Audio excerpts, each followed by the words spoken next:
Hello, hello! Bienvenue sur ma chaîne, nouvelle vidéo aujourd'hui. Je vous ai demandé sur Instagram quel genre de vidéo vous aimeriez voir sur ma chaîne cette année. Puis j'ai eu quelques suggestions, dont la vidéo que vous allez voir aujourd'hui. Comme vous l'avez deviné dans le titre, aujourd'hui je fais une vidéo sur mon parcours minimalisme. Salut à toi, celle qui me suggérait la vidéo si tu passes par ici. Merci encore pour ta suggestion, puis ben je t'ai écouté parce qu'aujourd'hui c'est ça que je fais. Fait que si jamais ça vous intéresse aussi de savoir ou de connaître mon parcours minimaliste, ben continuez la vidéo parce que c'est de ça que je vais parler aujourd'hui. Ok, fait que premièrement, mon parcours minimaliste, là, il est pas genre wow, exceptionnel. Comme que je dis à chacune de mes vidéos, là, j'ai un parcours bien normal, que ce soit au niveau du véganisme, du zéro déchet ou du minimalisme ou tous ces sujets-là. J'ai jamais eu un parcours nécessairement extravagant, wow, super génial, ok, on s'entend. Je suis une humaine normale, comme tout le monde. Puis, c'est ça, fait que j'ai fait mon parcours un peu comme n'importe qui d'entre vous pourrait faire son parcours, mais c'est ça, je vais quand même vous le partager aujourd'hui, si ça peut vous inspirer ou si ça peut, vous intéresser juste de savoir ça. Fait que, on commence pour de vrai. Je vous avouerai que mon parcours minimaliste a commencé fin 2017, et vraiment plus début 2018. Mais avant de commencer à entrer dans le vif du sujet, j'avais quand même envie de vous faire un petit background un peu de comme un an avant, mettons, que je commence à devenir vraiment plus intéressée à ce mouvement-là. Fait qu'on commence en 2016, jeune moi. Je déménage en appartement, mon premier appartement, juin 2016. Je déménage dans un petit 2,5. Fait que moi, vu que je m'en vais super loin de chez mes parents, 3 heures de route, je prends tout ce qui pourrait m'être nécessaire pour créer mon trousseau, comme on appelle. Je sais pas si c'est vraiment ça le vrai mot ou le vrai terme. Fait que c'est ça, je prends vraiment tout, là, que ce soit des cadeaux de Noël qu'on m'offre, que ce soit des trucs que je trouve dans des friperies ou des trucs que j'achète ou des trucs que ma mère me donne ou des trucs que, peu importe, là, que je me fais donner, que ce soit des casseroles, des planches à découper, un tapis de salle de bain, une brosse à toilette, whatever, des produits ménagers, j'ai tout pris parce que, veux pas, je m'en vais en appartement, j'ai rien, ou presque, j'ai seulement ma chambre chez ma mère, comme mon lit, mes meubles, ma télé, tu sais, des trucs comme ça que j'avais déjà, mais sinon, pour compléter un appartement, j'avais pas grand-chose. C'est sûr que c'est assez cool parce que j'étais dans un petit 2,5, c'était comme un genre de petit loft, puis c'était semi-meublé, fait que j'avais déjà le four et le frigidaire, puis il y avait pas nécessairement assez de place pour mettre une table. J'avais comme un petit comptoir dans la cuisine avec 2 bancs d'îlots là, de comptoir. Fait que j'avais pas besoin d'acheter de table, j'avais pas besoin d'acheter de frigidaire, ni de four, ni de laveuse-sécheuse, parce que, premièrement, il y avait pas d'entrée laveuse-sécheuse dans mon appartement, mais dans le building où est-ce que j'étais, il y avait accès à une laveuse-sécheuse. Fait que c'est ça. Ça reste que j'ai vraiment acheté des trucs, mais pas tant que ça non plus. C'est un peu ça mon background dans ma vie d'adulte, si je peux dire, parce qu'avant ça, j'étais vraiment juste chez mes parents, puis comme, je veux dire, j'avais des trucs comme une ado normale, on s'entend là, j'étais pas dans l'excès. Fait que c'est ça. Ensuite, en 2017, l'année de tous les changements, je suis déménagée en appartement avec mon chum dans un 4,5. Fait que là, forcément, dans un 4,5, il y a plus de pièces. Puis là, on avait besoin d'un divan, on avait besoin d'une laveuse sécheuse, on avait besoin d'un four, d'un frigidaire, on n'avait pas de lave-vaisselle nécessairement, on a fait le choix de pas en avoir. Fait que ça reste que j'ai quand même acheté des meubles pour l'appartement, puis veux pas, c'est un 4,5, fait qu'il y a des pièces, on avait un bureau. Fait qu'on a quand même acheté, j'ai quand même acheté beaucoup de meubles, puis beaucoup de trucs pour quand même meubler. On avait beaucoup d'armoires dans la cuisine, fait que je me suis acheté quand même quelques petits trucs que je pensais avoir besoin au début, mais qui, au final, ça me servait pas tant que ça. Ça reste qu'en général, j'ai jamais été nécessairement une acheteuse compulsive. Quand que j'étais au secondaire, j'aimais quand même aller magasiner avec mes amis, mais j'avais pas nécessairement tout le temps un gros budget, fait que je magasinais pas tant que ça. Puis, tu sais, j'ai toujours été assez habituée à avoir un manteau l'hiver, une paire de bottes l'hiver, une voire 2 paires de jeans. Tu sais, j'ai déjà eu, mettons, 10 paires de jeans, mais ils me faisaient pas toutes. Fait que j'ai jamais eu plus que, mettons, 2-3 paires de jeans qui circulaient. Ou, tu sais, ça reste que j'ai pas été élevée nécessairement dans une famille minimaliste, mais j'ai pas non plus été élevée de façon à surconsommer tant que ça. Fait que je pars pas nécessairement de... Je pars de loin, mais pas tant que ça aurait pu être pire. J'aimais quand même acheter des trucs pour me faire plaisir à l'occasion. Et c'est ça. Dans le fond, on arrive en novembre 2017. C'est vraiment là où est-ce que tout a vraiment commencé. Peut-être un petit peu avant.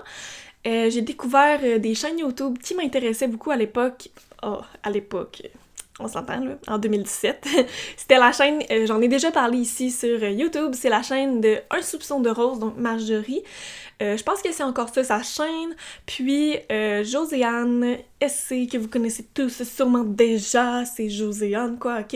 Fait que c'est ça, je les suivais vraiment beaucoup en novembre 2017 parce qu'il parlait de minimalisme et c'était un sujet qui m'intéressait beaucoup avec le zéro déchet. Ça a quand même pas mal commencé en même temps, là, ces affaires-là. Zéro déchet, minimalisme, ça a commencé avant, puis le véganisme, ben c'était quand même beaucoup avant, là, mais bref, détail. Fait que c'est ça, en novembre 2017, j'écoutais beaucoup de vidéos, puis j'ai décidé de faire mon désencombrement ultime, le premier gros désencombrement. Moi, en tant que personne impulsive, si vous me connaissez bien, je suis assez impulsive, là, moi c'est tout ou pantoute, c'est maintenant ou jamais. J'ai pas fait ça à moitié, j'ai tout fait dans la même journée. Mon appart, je l'ai tout fait dans la même journée. Puis tu sais, souvent, je voyais que les gens conseillaient de faire pièce par pièce, une à chaque jour, puis d'étaler ça sur une semaine. Mais moi, j'étais comme, fuck it, je fais ça la même journée. Fait que j'ai commencé par ma chambre avec mes vêtements. Ensuite, j'ai fait la salle de bain, la cuisine, le salon. Puis le bureau, il y avait pas grand-chose. Fait que j'ai pas eu nécessairement à faire ça. Mais ouais, j'ai tout désencombré. J'invente des nouveaux mots ici. J'ai tout désencombré. Puis c'est ça. Si je retrouve la photo, je vous mettrai la photo juste ici. C'est une de mes premières photos sur Instagram de mon ultime désencombrement. Le premier, je devais avoir 12 sacs poubelles. On s'entend, j'ai pas tout jeté à la poubelle, ok? Heureusement. J'ai jeté des trucs quand même, mais sinon j'en ai donné, j'en ai vendu sur le marketplace. J'étais allée en porter dans des associations. C'est ça, j'en ai vendu aussi quelques-unes. Puis, c'est ça, j'ai fait mon ultime désencombrement et c'est là que tout a commencé. Arrivé en 2018, tu sais, oui, c'était beau faire le désencombrement, j'avais compris le principe et tout, mais j'avais quand même envie de me renseigner un peu plus sur le sujet, fait que j'ai commencé à lire des livres. Puis, j'ai commencé avec mon premier livre sur le minimalisme, la populaire Marie Kondo. Vous la connaissez tous. Elle a vraiment une méthode spécifique à elle de désencombrer et d'être minimaliste. Elle, c'est les éléments, les items qui lui procurent de la joie. Si ça ne procure pas de joie, on garde pas, on jette, on passe au suivant. Mais ouais, c'est ça. Fait que c'est pas nécessairement son... Ça fait longtemps qu'il a pas été ouvert. Les pages sont collées. Mais oui, c'est ça. C'est pas son premier livre, c'est pas son livre le plus populaire là, de tidying up, là, de magical blabla of tidying up, là. C'est pas lui, c'est le deuxième qu'elle a sorti. Puis lui, c'est vraiment plus... c'est pas nécessairement sur le désencombrement à proprement parler, mais plus au niveau de l'organisation. Donc, elle montre ici... je vais vous faire des close-ups, ça va être plus clair, là. Mais elle montre vraiment des façons de plier, des façons de placer des choses, comment rendre son décor plus épuré et mieux organisé. Fait que c'était vraiment ça, ce livre-là. Donc, c'est Ranger, inspire la joie, la méthode Konmari pas à pas. Fait que c'est ça. J'ai pas nécessairement accroché avec ce livre-là, je vous avouerai. Moi, la méthode Konmari, c'est pas ma méthode préférée. Ça reste que je l'ai quand même utilisée pour désencombrement. Voyons, je suis pas capable de dire désencombrer, esti. J'ai quand même utilisé pour désencombrer, mais pas plus qu'il faut, je vous avouerai. Fait que ça m'a emmené à ma deuxième lecture qui a été mon ultime coup de cœur. J'en ai déjà parlé ici, c'est pas nouveau, et c'est le livre de L'essentiel et rien d'autre de Fumio Sasaki. C'est définitivement le meilleur livre sur le minimalisme que j'ai lu. Puis c'est ça, dans le fond, l'essentiel et rien d'autre, ou comment le minimalisme peut vous rendre heureux. Puis sérieusement, c'est tellement bon comme livre, là, genre, je vous recommande ce livre-là, je l'ai déjà recommandé sur une vidéo, je vais le mettre juste ici, dans le petit i, je suis passée de quel côté, je pense que c'est là, non, c'est là, ici, Fait que, c'est ça, si jamais ça vous intéresse d'aller lire mes livres sur le minimalisme, j'en ai déjà parlé, fait que je parlais de celui-là plus en profondeur, je le recommande. Puis ensuite, j'ai lu aussi La magie du rangement illustré, mais ça c'est un petit peu plus tard, mais c'est vraiment sous forme de manga, style BD, là, c'est vraiment cool. J'ai bien aimé celui-là, je pense que j'ai vraiment préféré l'histoire de celui-là à l'autre de Konmari, la méthode de Konmari pas à pas, là, ouais, j'ai vraiment préféré celui-là, je trouvais qu'il était plus intéressant. c'est ça, je vais continuer la vidéo puis je vous parlerai d'autres livres un petit peu plus tard parce qu'ils sont venus quand même un petit peu plus tard dans mon parcours. Fait qu'après avoir lu ces livres-là, j'ai vraiment commencé à plus me questionner sur mes achats puis à faire des achats plus responsables et plus réfléchis. J'ai commencé à de moins en moins fréquenter les centres d'achat, les centres commerciaux et tout. Puis à la fin de 2018, donc en juin 2018, on est déménagé à Québec. Fait que là, c'est ça, le déménagement à Québec, ça s'est bien passé, c'est vraiment cool parce qu'on habite proche d'une friperie, puis c'est ça, on était quand même déjà bien entamés dans notre processus de minimalisme. Aujourd'hui, à ce jour, ça fait 2 ans que j'ai rien acheté dans un centre d'achat classique, là. Tu sais, c'est sûr que j'ai acheté quelques items neufs, comme par exemple mes bottes ou mes souliers, mes Dope Kick que je vous ai parlé sur Instagram. Mais sinon, c'est ça, j'ai pas nécessairement acheté de vêtements neufs. Je magasine beaucoup usagés. Le truc ultime pour réussir le mouvement minimalisme, c'est de acheter moins, mais de meilleure qualité. Je vous le dis, c'est la clé du succès. Achetez moins, mais de meilleure qualité. Comme par exemple, mon manteau d'hiver, moi, ça fait 8 ans que j'ai le même manteau d'hiver. Tous les hivers, c'est le seul manteau que je porte. 8 ans. 8 hivers québécois, là. 8.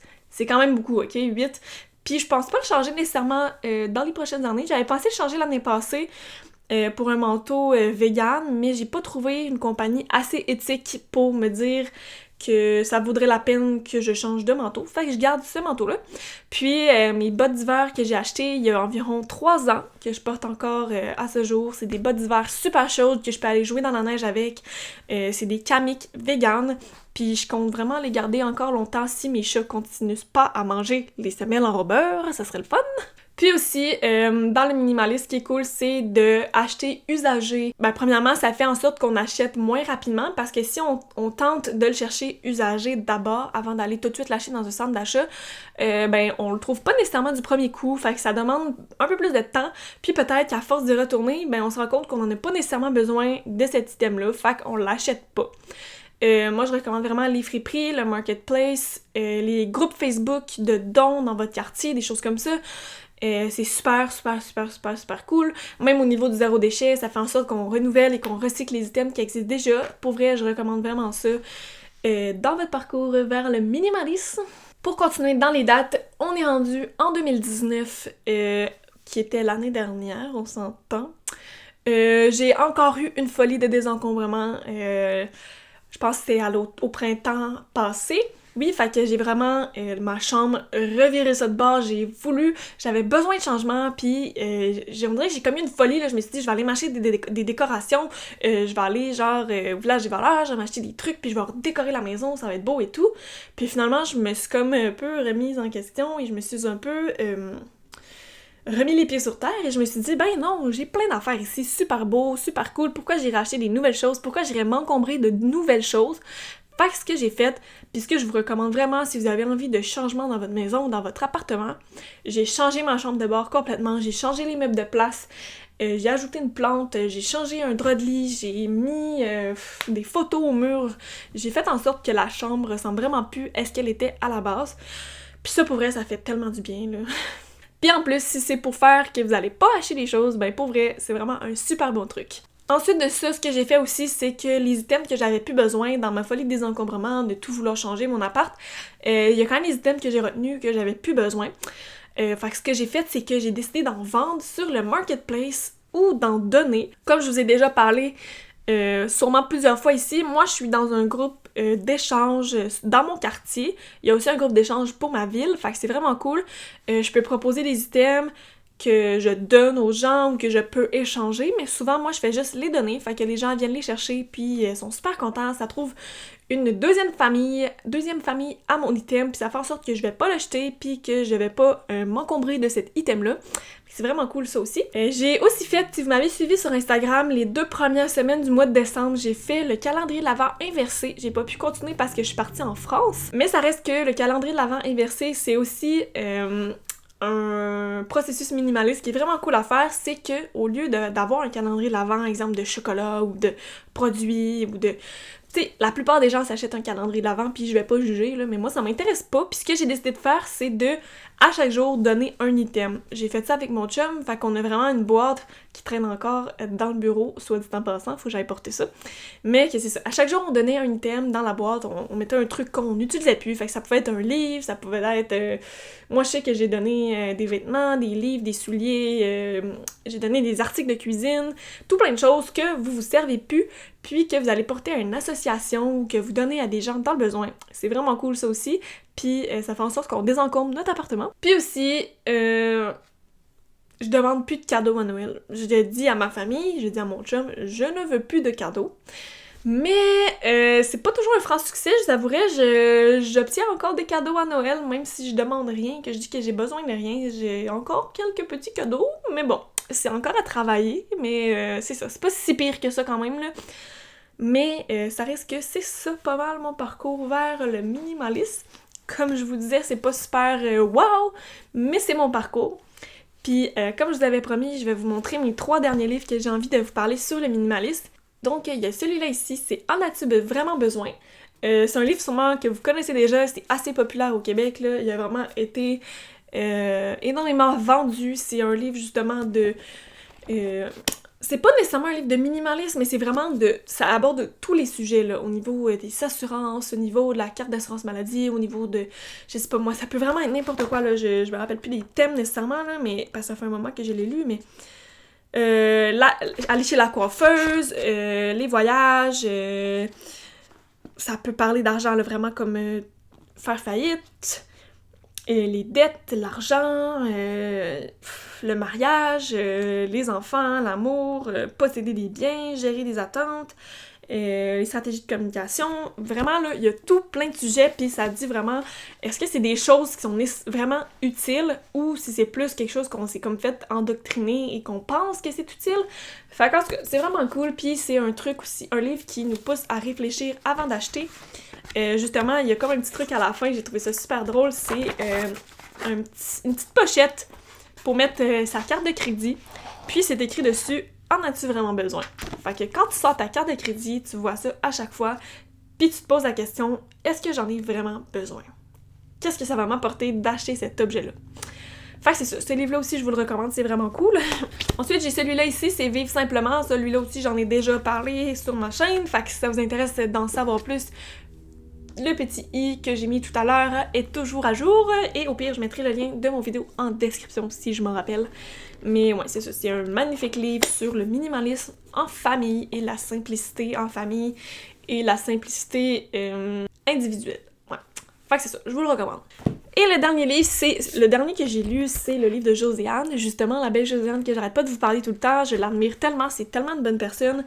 By the way, je me suis fait dédicacer par Josiane mon livre, fait que c'est vraiment cool.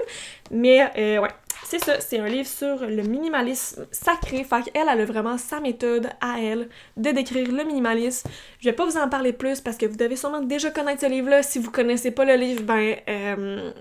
écrivez-moi en commentaire, puis ça va me faire plaisir de vous en parler davantage. C'est vraiment un très bon livre et un livre à ajouter à sa collection définitivement. Ok, c'est ça, je pense que j'ai abordé pas mal tous les sujets, j'ai parlé un peu de à chaque année, là, mon évolution.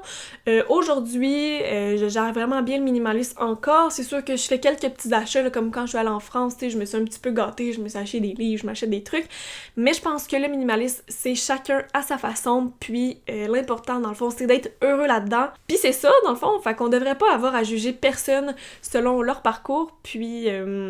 ben, si jamais ça vous intéresse de vous lancer dans le parcours du minimalisme, ben, ça va me faire plaisir de vous conseiller davantage. Gênez-vous pas de m'écrire sur YouTube ou sur Instagram, mes liens sont toujours dans la description. Puis, c'est ça, je vous souhaite une bonne fin de journée, puis nous, on se retrouve dans une prochaine vidéo.